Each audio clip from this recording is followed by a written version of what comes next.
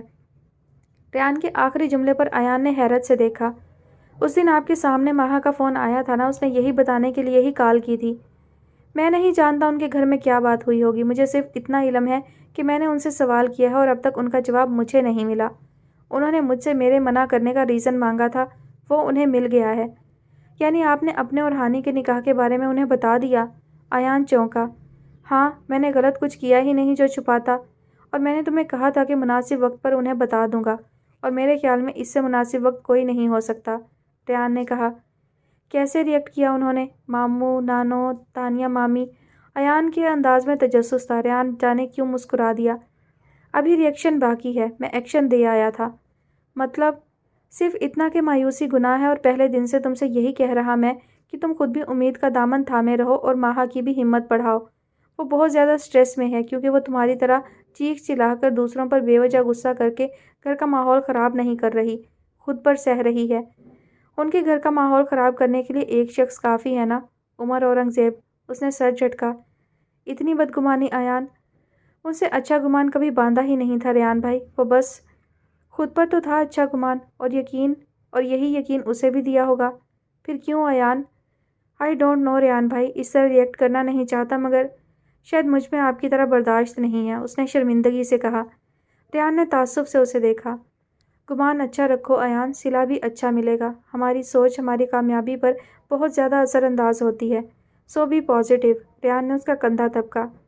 I hope آج کے بعد مجھے اس طرح چلاتا ایان نہیں ملے گا۔ اس نے سر ہلایا تھا اور ریان قدرے مطمئن سا ہوا تھا۔ عمر اورنگزیب کے چہرے پر جو تاثر تھا اسے دیکھ کر ان کے اندر کے لاوے کا بخوبی اندازہ لگایا جا سکتا تھا، مگر ایسا کیا ہوا تھا جو یوں بھڑک رہا تھا؟ تو تم نے جان بوجھ کر مجھ سے بدلہ لینے کے لیے یہ گھٹیا قدم اٹھایا ہے نا؟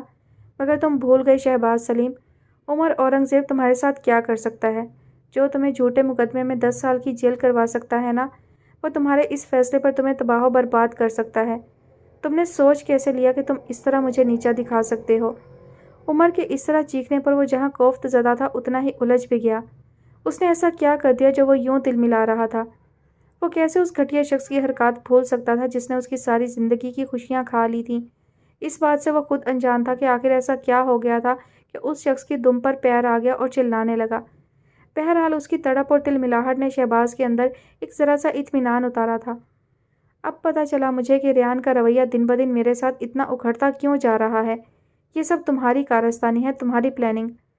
تم نے جال بچھا کر اپنی بیٹی کے ذریعے میرے بھانجے کو پھنسایا تاکہ تم مجھے مات دے سکو، مجھے، عمر اورنگزیب کو۔ وہ پاگل ہو رہا تھا۔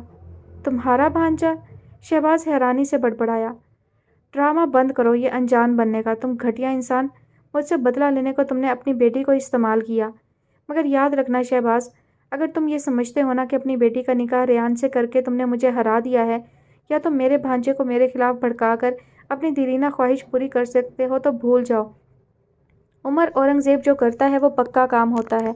سکندر بخت کے خلاف پھیلائی نفرت کا رنگ اتنا گہرا ہے کہ تم عمر بھر بھی کوشش کرو وہ رنگ پھیکا تک نہیں کر سکتے، مٹانا تو دور کی بات ہے۔ عمر نے جیسے اسے دھمکی دی تھی، جس کے نزدیک جیسے شدید حیرت کے جھکڑ چل رہے تھے۔ عمر کا یوں بھڑکنا اور وہ کہہ رہا تھا ہانی کا نکاح اس کے بھانجے سے؟ میں تمہیں برباد کر دوں گا شہباز سلیم، اور یہ تم اچھے سے جانتے ہو۔ میرے راستے میں جو رکاوٹ بنے اسے میں کس طرح آسان بنا کر اٹھا کر پھینک دیتا ہوں۔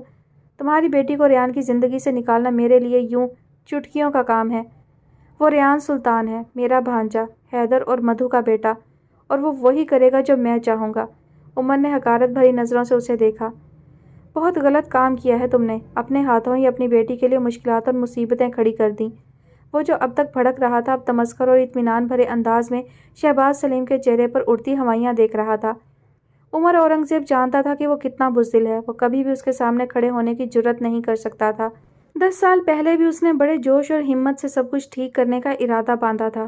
یہی سوچ کر وہ جرمنی سے آیا تھا، مگر پھر ایئرپورٹ پر ہی سارا جوش خاک میں مل گیا تھا، اور وہ منشیات کے جھوٹے کیس میں ایسا پھنسا کہ اس بار تو پھانسی کا ہی کیس بنے گا شہباز سلیم۔ وہ انتہائی تمسخر سے اسے دیکھتے ہوئے بولا تھا، اور شہباز سلیم کے جیسے قدموں تلے زمین نکل گئی۔ یہ جو رشتے ہوتے ہیں نا بچے، یہی انسان کی طاقت ہوتے ہیں، اصل قوت۔ آپ زندگی میں کتنے ہی تعلق بنا لو، مگر آپ کے خونی رشتے جو ہوتے ہیں نا، وہ آپ کی مضبوط ڈھال ہوتے ہیں۔ اس کے دونوں بیٹے بہت محبت سے اسے سن رہے تھے۔ اور تمہیں پتہ ہے کہ کبھی میں بھی بہت مضبوط تھا، انتہائی طاقتور۔ میرے پاس میرے رشتوں کی قوت تھی، میرے چاروں اور میرے پیارے رشتے اور محبتیں تھیں۔ اور پھر سکندر بخت کی بدبختی کہ اس کی زندگی میں مہرین نامی لڑکی آ گئی، جس کے اپنے نصیب تو سیاہ تھے، جس کے دامن میں رشتوں اور محبتوں جیسا کوئی جگنو نہ تھا، اور اس کی سیاہ نصیبی سکندر بخت کی زندگی سے بھی ساری محبتیں اور سارے رشتے کھا گئی۔ وہ سکندر بخت جس کے پاس محبتوں کی دولت اتنی زیادہ تھی کہ وہ تو مالا مال تھا بس۔ وہ بولتے بولتے چپ ہوئی۔ سکندر انتہائی افسوس اور شکایتی نگاہوں سے اسے سر ہلا کر دیکھ رہا تھا۔ یہ سب تمہارے اپنے ذہن کی خرافات ہیں مہرین، میں نے کبھی تم کو نہ دوش دیا اور نہ ہی میرے ذہن میں کبھی اس طرح کی سوچیں اتری، مگر ہے تو سچ نہ کہ مہرین تم… اف پلیز ماں اور ابا، اب آپ بحث مت کریے گا پلیز۔ آپ اس کیفیت سے نکل آئیں۔ ہادی کو مداخلت کرنی پڑی۔ ابا جب بھی انہیں اپنے اور اپنی فیملی کے بارے میں کچھ بتانے لگتے، ماں یوں ہی مداخلت کرتی اور ان میں نئی بحث چھڑ جاتی، اور ابا کی باتیں ادھوری رہ جاتی۔ ابا پلیز آپ بتائیں نا، ارید کے چہرے پر بھی اشتیاق تھا۔ ابا آپ اکلوتے تھے؟ ہادی نے ابا سے پوچھا۔ سکندر بخت دکھ سے مسکرایا۔ ہم 3 بھائی ہیں اور ایک بہن، میں چھوٹا تھا سب سے، اسی لیے سب کا لاڈلا تھا، سب کا چہیتا۔ میرے گھر میں سب کے لیے میں اہم اور میرے لیے سب اہم تھا۔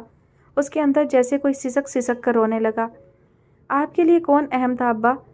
ماں تھی نا۔ آپ کی لو میرج ہے نا ابا؟ مہرین کے لبوں پر کتنی تلخ اور درد سے بھری مسکراہٹ اتری تھی۔ لو میرج نہیں بیٹا، ہماری تو صرف میرج تھی، نہ لو میرج نہ ارینج۔ میں تو شاید تمہارے بابا کے نصیب میں تھی، خواہش میں نہیں۔ مطلب کہانی میں ٹویسٹ آیا تھا، ابا کسی اور کو پسند کرتے تھے، ہے نا؟ پھر ابا اماں آپ کی زندگی میں کیسے آئیں؟ ماں آپ کی ریلیٹیو تھیں؟ ہادی نے سوالات کی بوچھاڑ کی، اس کے لیے جیسے یہ انٹرسٹنگ سٹوری تھی۔ اور ابا پھر جنہیں آپ لائک کرتے تھے وہ تمہارے ابا کو نہیں بلکہ ان کی بیسٹ فرینڈ کو پسند کرتی تھی، اور دوست بھی وہ جس کے لیے تمہارے ابا جان بھی دے سکتے تھے۔ پتہ نہیں مہرین کیوں اس طرح کر رہی ہے، وہ باتیں جو میں بلانا چاہتا تھا مہرین جان بوجھ کر وہ دہراتی تھی۔ او ہو، مطلب ابا آپ نے اپنے بیسٹ فرینڈ کے لیے سیکریفائز کر دیا۔ او گاڈ ابا، کیا محبت ہے آپ کی، مطلب آپ نے دوستی کا رشتہ امر کر دیا۔ وہ دوست نہیں تھا ہادی، وہ میرا سب کچھ تھا، میرا ہر رشتہ اور میری محبت کی انتہا۔ وہ میرا جگر تھا۔ ذکر حیدر سلطان کا ہو تو سکندر بخت کی کیفیت بے خود ہو جاتی تھی۔ او گاڈ ابا، کیا ان کی ڈیتھ ہو گئی تھی؟ شاید سکندر بخت کے چہرے کے تاثرات نے ارید کو یہ احساس دیا تھا۔ اللہ نہ کرے، اس کی روح کانپ اٹھی۔ آئندہ ایسی بات زبان پر تو کیا ذہن و دل میں بھی نہ لانا ارید۔ ابا کے ریئیکشن نے ان دونوں کو حیران کر دیا۔ وہ تو خفا ہو کر اٹھ کر ہی چلے گئے، اور وہ دونوں سراسیمگی سے ماں کو تک رہے تھے جن کے اپنے چہرے پر دکھ تھا۔ سکندر بخت کا یہی دکھ اس کے اندر اترتا تھا۔ بیٹا ان کا دوست ہی ان کے لیے سب کچھ ہے۔ وہ بچھڑ گیا ہے مگر پھر آج تک وہ تمہارے ابا کے ساتھ ہی ہے، ان کے دل میں، ان کی زندگی میں اس سے اہم کچھ بھی نہیں۔ پھر کبھی اس طرح کی بات نہ کرنا۔ دعا کیا کرو کہ تمہارے ابا کو وہ پھر سے مل جائے۔ وہ مل جائے گا تو پھر دیکھنا تمہارے ابا کو، وہ جیسے پھر سے جینے لگیں گے، تم حیران رہ جاؤ گے۔ ماں نے انہیں بتایا۔ یعنی میں نے ابا کو ہرٹ کر دیا؟ جس طرح ابا ان کا ذکر کر رہے تھے مجھے لگا کہ آئی ایم سوری ماں۔ ارید کو برا محسوس ہوا۔ نہیں بیٹا، کچھ دیر میں وہ نارمل ہو جائیں گے۔ اس نے ارید کا چہرہ تھپکا۔ مجھے ابا سے سوری بولنا ہے۔ ابھی نہیں، مہرین نے روک دیا۔ پھر اپنے موبائل کی بیل پر ادھر متوجہ ہو گئی۔ ارے ماشاء اللہ، ان کے چہرے پر خوشگواریت تھی۔ ابھی جو دکھی تھی یکدم خوش نظر آنے لگیں۔ یہ دیکھو، تمہارے انکل نے تصویر بھیجی ہے میری ہونے والی بہو کی۔ انہوں نے موبائل ان کی طرف کیا۔ جوش سے تو وہ دونوں بھی متوجہ ہوئے تھے، مگر اسکرین پر جو چہرہ جگمگا رہا تھا اسے دیکھ کر ان کی آنکھیں کھلی کی کھلی رہ گئیں اور وہ دونوں جیسے سکتے میں آ گئے تھے۔ میں عمر بھر سسکتا رہا، اپنی فیملی کے لیے تڑپتا رہا رخسار۔ آج شہباز کے اندر بہت سا مان ٹوٹ کر بکھرا تھا۔ وہ رخسار کے رویے کو اس کی ناراضی جان کر حق بجانب سمجھتا تھا، مگر اس نے ہانی کے لیے یک طرفہ فیصلہ کر کے اس کے اعتبار کو سخت ٹھیس پہنچائی تھی۔ تبھی مڑ کر نہ دیکھا۔ رخسار کا لہجہ تنزیہ ہو گیا، جبکہ ہانی کا دل بیٹھنے لگا تھا، جانے کیوں۔ کیسے بتاؤں تمہیں کہ میں کتنا مجبور تھا، چاہ کر بھی نہیں آ سکتا تھا۔ کوئی بھی مجبوری فیملی کی محبت اور تڑپ سے بڑھ کر نہیں ہو سکتی ہے۔ ایک طرف اتنی شدید محبت کے دعوے اور دوسری طرف تمہاری مجبوریاں۔ کتنے مواقع آئے شہباز جب ہم دونوں کو تمہاری کمی شدت سے محسوس ہوئی، تمہاری اشد ضرورت رہی اور تم بس مجبوری کا بہانہ بناتے رہے۔ میری بیماری بھی تم پر اثر نہ کر سکی۔ کتنی بار موت سے لڑ کر جی ہوں میں، صرف اپنی بیٹی کے لیے۔ وہ پھٹ پڑی۔ اور میں تو ہر لمحہ ہر پل ہی مر مر کر جیا ہوں رخسار۔ تمہاری ہر صدا پر میں تڑپتا تھا، مگر بے بس تھا، آ نہیں سکتا تھا۔ ایسی بھی کیا مجبوری تھی تمہاری جو تمہارے رشتوں پر حاوی تھی؟ 10 سال سے منشیات کے جھوٹے مقدمے میں جیل کاٹ رہا تھا رخسار بیگم، قید تھا، اور یہ قید ہی میری مجبوری تھی۔ وہ چلائے تھے۔ تمہیں بتا کر پریشان نہیں کر سکتا تھا۔ پہلے ہی میری دوری اور ہانی کی ذمہ داری نے تم پر خاصا بوجھ ڈال دیا تھا۔ رخسار بیگم کی آنکھیں پھٹی رہ گئیں اور ہانی کے چہرے پر بے آواز آنسو پھیلنے لگے۔ اس کا دل پہلے ہی کہہ رہا تھا کہ بابا کی کوئی واقعی مجبوری تھی۔ جھوٹا مقدمہ؟ ہاں، جھوٹا مقدمہ۔ جان بوجھ کر مجھے اس کیس میں پھنسایا گیا۔ وہ آپ دیدہ ہو گئے۔ گزرے لمحوں کی ایک ایک اذیت جیسے تازہ ہو گئی۔ وہ اذیت، وہ دکھ سہ کر بھی مجھے اتنی تکلیف نہیں ہوئی تھی رخسار، جتنی تکلیف مجھے آج یہ جان کر ہو رہی ہے کہ تم نے اس قابل بھی نہ سمجھا مجھے کہ میری بیٹی کی زندگی کا اتنا بڑا فیصلہ کرتے وقت مجھے بتا دیتی۔ وہ بولے تو ایک اور پہاڑ سا ان پر گرا۔ انہیں کس نے بتایا؟ انہوں نے ہانی کو دیکھا، مگر اس کی کیفیت بھی انہی جیسی تھی۔ مجھے تم پر بھروسہ ہے کہ تم کبھی بھی ہماری بیٹی کے لیے غلط فیصلہ نہیں کر سکتی تھی، مگر تم نے تو… آپ کو کس نے کہا؟ وہ حیرانی چھپا نہ سکیں۔ شاید ہانی سچ کہہ رہی تھی کہ انہیں خود ہی اپنے شوہر کو یہ بات بتا دینی چاہیے تھی، پھر کم از کم یہ بدگمانی نہ ہوتی، ان کے دل اور اعتماد کو ٹھیس نہ پہنچتی۔ مگر اب تو تیر کمان سے نکل چکا تھا۔ اسی شخص نے جو میری ہر تکلیف، ہر دکھ کا ذمہ دار ہے، اور آج بھی وہ میری جان بخشنے کو تیار نہیں ہے، بلکہ تمہارے اس فیصلے کے بعد تو وہ میری بیٹی کا بھی دشمن بن گیا ہے۔ میں نے اپنی ذات پر ہر تکلیف سہ لی رخسار، مگر اپنی بیٹی پر میں آنچ نہیں آنے دوں گا۔ میں اسے لے کر دور چلا جاؤں گا، بہت دور۔ بابا کا خوف ان کے چہرے پر صاف نظر آ رہا تھا۔ ہانی اور رخسار بیگم تکلیف میں آ گئی ان کی حالت دیکھ کر۔ مگر کیوں شہباز؟ ہانی کے نکاح کا کیا تعلق ہے، اور آخر ہے کون وہ شخص، اور کیوں اس نے تمہارے ساتھ یہ سب کیا؟ رخسار بیگم کا بس چلتا، وہ لمحے کے 1000ویں حصے میں سب جان لیتی۔ شہباز سلیم ٹوٹے بکھرے سے اپنی شریک حیات کو دیکھنے لگے، اور پھر انہوں نے شروع سے وہ تمام سچائی جس کا آج تک ذکر تک نہ کیا تھا انہیں بتانے لگے۔ تو یہ ہے ساری سچائی، یہ ہے وہ جس کی وجہ سے تم اپنے ماموں سے بدگمان ہوئے۔ عمر اورنگزیب کا اچانک آنا اور نکاح نامہ اس کے منہ پر مار کر یوں چیخنا، سب اس کے لیے قطعی حیران کن تھا۔ صرف اس کے لیے نہیں، اس کے تینوں بہن بھائیوں کے لیے بھی۔ کیا لگتا ہے تمہیں کہ تم اس شخص کے کہنے پر میرے سامنے تن کر کھڑے ہو جاؤ گے اور میں چپ چاپ تماشا دیکھوں گا؟ انہوں نے کھا جانے والی نظروں سے ریان سلطان کے دھواں دھواں ہوتے چہرے کو دیکھا۔ بھول ہے تمہاری۔ مجھے دکھ اس بات کا ہے کہ تمہارے نزدیک وہ شخص اپنے سگے ماموں سے زیادہ قابل اعتبار ٹھہرا۔ غلطی میری ہی ہے، مجھے اتنی غفلت نہیں برتنی چاہیے تھی، مگر مجھے یہ اندازہ نہیں تھا کہ ریان، تم اس شخص کے جال میں پھنس جاؤ گے۔ کس شخص کا ذکر کر رہے ہیں آپ ماموں؟ مجھے کچھ سمجھ نہیں آ رہا۔ آخر کار وہ شدید الجھ کر بول پڑا۔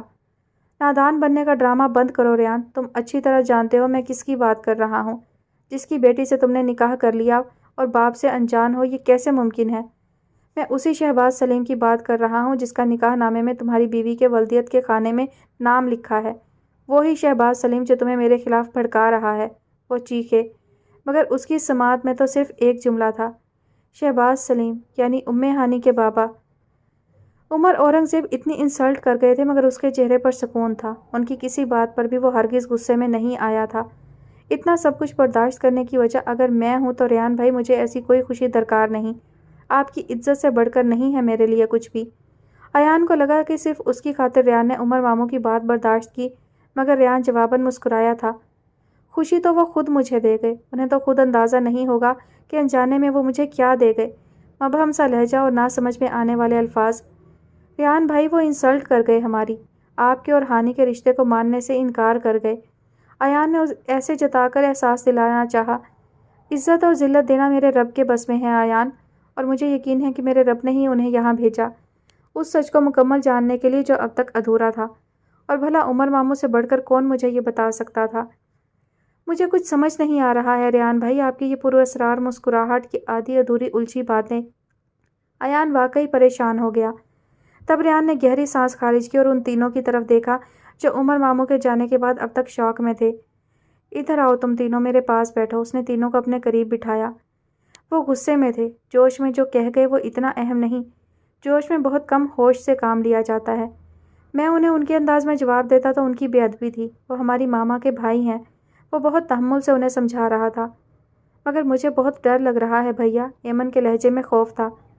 ایمن سلطان کب سے اتنی ڈرپوک ہو گئی کہ یوں ڈرنے لگی؟ اس نے ہلکے پھلکے انداز میں چھیڑا۔ وہ کہیں سے بھی عمر ماموں نہیں لگ رہے تھے بھیا، یہ ان کا کون سا روپ تھا؟ ریان کے چہرے پر عجیب سی مسکراہٹ اتری۔ کاش وہ بتا سکتا کہ دراصل عمر اورنگزیب کا یہی اصلی روپ ہے۔ اگر انہوں نے آپ اور ہانی کے رشتے کو، ایمن کی بات ادھوری رہ گئی، بلکہ وہ جھنجھری لے کر خود ہی چپ ہو گئی۔ ایمن اپنے دل سے خوف نکالتا، وہ کچھ بھی نہیں کریں گے۔ مگر بھیا، مما بابا کے بعد ہمارے پاس یہی تو رشتے ہیں، اور اگر ماموں بھی ناراض ہو گئے تو؟ اور نانو؟ پتہ نہیں کون سے وہم تھے جو ایمن کے دل و دماغ میں کھلبلی مچا رہے تھے۔ ایسے ہی وہ ناراض نہیں ہیں اور نہ ہی ہو سکتے ہیں۔ ابھی تو انہوں نے ایان اور ماہا کی شادی کرنی ہے بھائی، تم بس یہ وہم ذہن سے نکال دو، یہ وقتی غصہ ہے۔ اس نے پیار سے ایمن کو سمجھایا، پھر چپ بیٹھے زیان کا گال تھپکا۔ Be relax, okay? وہ دونوں اب ریلیکس ہوئے تھے یا نہیں، مگر سر ہلا کر اٹھ گئے۔ اصل مشکل تو ایان کو سمجھانا تھا۔ اتنا ایزی لے رہے ہیں آپ سچویشن کو، حالانکہ حالات بگڑ رہے ہیں۔ بگڑیں گے تبھی تو ہمارے حق میں ہوں گے۔ ان کی بوکھلاہٹ ان کے غصے نے واضح کر دی ہے ایان۔ دراصل وہ خوف زدہ ہیں، بہت زیادہ۔ اس کا اطمینان قابل دید تھا۔ آئی ڈونٹ نو کہ آپ، وہ جھنجھلاتا ہوا اٹھ گیا۔ جسٹ ریلیکس ایان، الحمدللہ حالات ہمارے حق میں ہیں۔ تم نہیں سمجھ رہے ہو، مگر بس اتنا بھروسہ رکھو کہ ان کا یہ روپ ہماری جیت ہے۔ میں نے ان کے چہرے پر ہار دیکھی ہے، بے بسی اور بوکھلاہٹ دیکھی ہے۔ آئی بلیو وہ خود آ کر ماہا کے لیے کہیں گے۔ پتہ نہیں کیسے وہ قطعی بھروسہ نہیں کر رہا تھا۔ ریان نے بھی اس کے اطمینان کے لیے کچھ کہنا مناسب نہ سمجھا۔ ماں، آپ کو یقین ہے کہ یہی شہباز انکل کی بیٹی ہے؟ ہانی کی تصویر اب تک ان کی نگاہوں میں گھوم رہی تھی۔ انہوں نے خود مجھے واٹس ایپ کی ہے بھائی، مگر تم دونوں کیوں اتنی ٹینشن لے رہے ہو؟ تم جانتے ہو اسے؟ مہرین اکتا گئی ان کے بار بار ایک سوال پر۔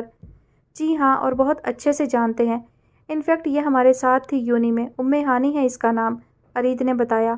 اچھا، کیسی لڑکی ہے یہ؟ انہیں تو یہ جان کر بہت خوشی ہوئی تھی، تبھی اشتیاق بھرے لہجے میں پوچھا۔ بہت اچھی ہے ماں۔ ارے یہ تو زبردست بات ہو گئی نا، ہادی اسے جانتا ہے۔ یہی تو مسئلہ ہے کہ ہادی اسے جانتا ہے، ارید بڑبڑایا تھا۔ ماں کے لیے یہ خبر خوشگوار تھی کہ ہادی نے لڑکی کو دیکھ رکھا تھا، سو وہ مطمئن ہو گئیں۔ مسئلہ تو ہادی کا تھا جس نے ہانی اور ایمن کو بہن بنا رکھا تھا۔ ارید کے لیے یہ سچویشن خاصی فنی تھی۔ اف، یہ تیرا خبط آج تجھے لے ڈوبا ہادی سکندر۔ سمجھایا تھا کہ ہر لڑکی بہن نہیں ہوتی، مگر نہ جی، تجھے تو جیسے ہر لڑکی میں ہی بہن نظر آتی ہے۔ مجھے یہ دھڑکا لگا رہتا ہے کہ تیرا یہ بہن بنانے کا جنون تجھے خوار نہ کرا دے۔ تیرا کیا بھروسہ ہادی، شادی کے دن دلہن کو گھونگھٹ اٹھا کر منہ دکھائی دیتے ہوئے کہہ دے، لو بہنا تمہاری منہ دکھائی۔ جسٹ شٹ اپ ارید، اس وقت ذہن بہت الجھ رہا تھا۔ تمہارے یہ فضول جوکس اچھے نہیں لگ رہے ہیں۔ ہادی پریشان تھا۔ خیریت، اتنی گمبھیرتا سے کیوں سوچ رہے ہو یار؟ It's okay. ہانی تمہارے کہنے سے تمہاری بہن تو نہیں بن گئی نا؟ بات وہ نہیں ہے ارید۔ پھر ارید کو الجھن ہونے لگی۔ پتہ نہیں یار، لیکن یہ ٹھیک نہیں ہو رہا ہے۔ ہانی کے لیے میں قطعی مناسب نہیں۔ جانے کیوں مجھے لگتا ہے ارید کہ کیا ہادی؟ نہیں جانتا۔ ہادی کی الجھن حد سے سوا ہو گئی۔ نہیں جانتے یا بتانا نہیں چاہتے؟ ارید نے مشکوک نگاہوں سے دیکھا۔ جو مرضی سمجھ لو، مگر پلیز اس وقت میں سخت ڈسٹرب ہوں، مجھے کچھ دیر اکیلے رہنا ہے۔ ارید حیرانی سے اسے دیکھتا چلا گیا۔ وہ کیا الجھن تھی، کیا بات تھی جس نے ہادی کو اتنا ڈسٹرب کر دیا تھا؟ مجھے اندازہ تھا کہ میں تمہیں بلاؤں تو تم شاید نہ آؤ، تبھی خود آ گئی۔ بڑی نانوں کی اچانک آمد ان کے لیے بہت حیران کن تھی، اور ریان سلطان کے لیے تجسس کا باعث بھی تھی۔ عمر کا رویہ آج کل اسی طرح کا ہے کہ ہم سب بھی ڈرے ہوئے ہیں، تم تو پھر۔ میں ان سے کیوں ڈروں گا نانو؟ میں نے غلط کیا کیا ہے؟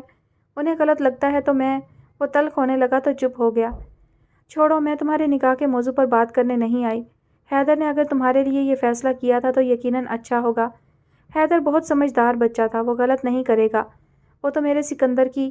انجانے میں وہ بولتی جا رہی تھی مگر اس نام پر رک گئیں۔ بڑی نانو کتنا کم ذکر کرتی تھی سکندر انکل کا۔ اللہ پاک تمہیں خوش رکھے اور حیدر کی روح کو سکون عطا کرے۔ وہ آپ دیدہ ہو گئیں۔ نانو، ریان ان کے قریب آیا۔ ایان اور ایمن بھی افسردہ ہو گئے۔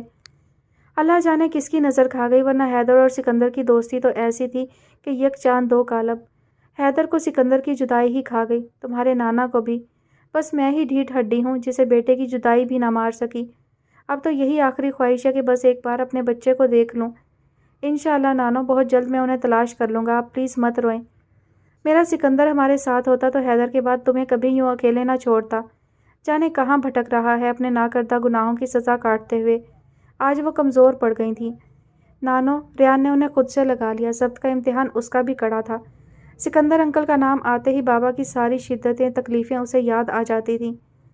وہ بہت جلد ہمارے ساتھ ہوں گے، آپ بس دعا کریں میرے لیے کہ میں کامیاب ہو جاؤں۔ اور نانو، مجھے لگتا ہے کہ میں ان کے بہت قریب ہوں، بہت قریب۔ ریحان سلطان انہیں خود سے لگائے کہہ رہا تھا، انداز اتنا بے خود تھا جیسے خود سے ہی مخاطب ہو۔ انشاءاللہ، نانو نے کہا، پھر چہرہ پہنچا، خود کو جیسے تسلی دی۔ شاید بچوں کے چہرے انہیں بتا گئے کہ ہمت پکڑو۔ ریحان، میں تجھ سے کچھ پوچھنے آئی ہوں یہاں۔ تم نے ایسا کیا کہا ہے کہ عمر نے دن رات گھر میں طوفان اٹھایا ہوا ہے؟ ماہا اور تانیہ کو جیسے وہ مرنے مارنے بیٹھا ہے۔ ریحان سمجھ گیا، تبھی مطمئن سا مسکرایا۔ میں نے وہی کہا جو سچ تھا نانو، بڑوں کے فیصلے ضروری نہیں بچوں کے لیے خوشی کا ہی باعث ہوں۔ عمر ماموں کو ضد ہے، وہ اپنی ضد میں ماہا کی خوشی نہیں دیکھ پا رہے ہیں نانو۔ موضوع ایسا شروع ہو چکا تھا کہ ایان کو چپکے سے کھسکنا پڑا۔ میں ایان اور ماہا کی خوشی کی خاطر گیا تھا نانو، اور عمر ماموں اس طرح ریئیکٹ کر کے حقیقت بدل نہیں سکتے۔ مطلب تانیہ سچ کہہ رہی تھی؟ وہ تحیر سے بولی۔ وقت کا تقاضا تو یہی ہے نانو کہ ماموں ضد چھوڑ دیں اور بیٹی کی خوشی دیکھیں۔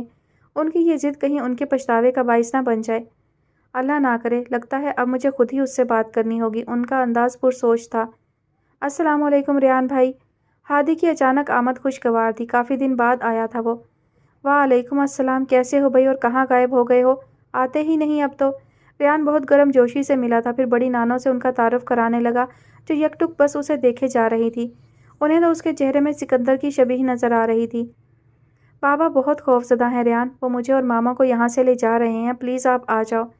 نانو کے جاتے ہی وہ کمرے میں آیا تھا کسی کام سے، شاید موبائل لینے ہی آیا تھا، تبھی ہانی کا میسج آیا جسے پڑھتے ہی وہ بے چین ہو کر باہر نکلا تھا۔ ایمن بچے، تم تینوں کھانا کھا لینا، میں ضروری کام سے جا رہا ہوں، لیٹ ہو جاؤں گا۔ وہ بہت عجلت میں کہہ رہا تھا، پریشانی کتنی ہی ہو اس کے چہرے پر ظاہر نہیں ہوتی تھی، مگر آج اس کا چہرہ صاف فکر مندی ظاہر کر رہا تھا۔ ریان بھائی خیریت ہے نا؟ اس طرح اچانک، اور آپ پریشان بھی لگ رہے ہیں۔ ایان نے تیزی سے اس کے پیچھے جا کر سوال کیا تھا، وہ رک گیا۔ آ کر بتاتا ہوں، ڈونٹ وری۔ ایان کا کندھا تھپک کر وہ چلا گیا، مگر ممکن نہیں تھا ایان مطمئن ہوتا۔ ادھر ہانی کے گھر میں جیسے ہلچل برپا تھی، اور ریان سلطان کی آمد پر جیسے یکدم سکوت چھا گیا۔ اس نے جیسے ہی سلام کیا، شہباز سلیم اڑے اور پھر جیسے ساکت ہو گئے۔ حیدر، وعلیکم السلام، آؤ ریان بچے۔ آنی نے خود کو سنبھالا تھا۔ شہباز، یہ ریان ہے۔ مزید تعارف کی ضرورت نہیں تھی، شہباز کا سکوت ٹوٹا تھا۔ وہ دھیرے سے قدم اٹھا کر ریان کے مقابل آیا تھا۔ اس کی نگاہیں اب بھی ریان کے چہرے پر تھیں، مگر اب ان آنکھوں میں حیرت نہیں تھی، اپنا پن تھا۔ ریان کے لیے یہ لمحے اور ان لمحوں کی کیفیت بہت عجیب تھی جب شہباز سلیم نے اسے خود سے بھینچ لیا تھا۔ ان کا یہ رویہ اس کے لیے قطعی شاکنگ تھا۔ اس کے ذہن میں نہیں تھا کہ وہ اتنی آسانی اور اتنے کھلے دل سے اس رشتے کو قبول کر لیں گے۔ حیدر سلطان، ہو بہو حیدر سلطان، وہی نقوش، وہی قد۔ تم تو بالکل حیدر ہو، تمہیں دیکھ کر تو لمحے بھر کو کوئی پہچان بھی نہیں سکے گا کہ تم حیدر نہیں ہو۔ اس کا چہرہ ہاتھوں میں تھام کر وہ کتنے دل گرفتہ سے تھے، اور وہ جو سمجھ رہا تھا کہ ہانی کے رشتے کے حوالے سے یہ گرم جوشی ہے، جیسے ٹھٹک گیا۔ یعنی ان کا یہ انداز، یہ محبت اور اپناپن بابا کی وجہ سے تھا۔ شاید یہی وجہ، یہی ڈر تھا عمر ماموں کو۔ کتنے انوکھے کھیل کھیلتی ہے یہ تقدیر بھی ہمارے ساتھ، زندگی بھر ہمیں گھمائے رکھتی ہے، ہم جان ہی نہیں پاتے اس کے گول چکر کو۔ دیکھو وقت کیسے پلٹ کر آیا، ہم تقدیر کے اس گول گھمیر میں گھومتے رہے اور انہوں نے ایک بار پھر اسے خود میں بھینچ لیا۔ حیدر میرے اتنے قریب ہے اور میں کیسے بھٹک رہا ہوں۔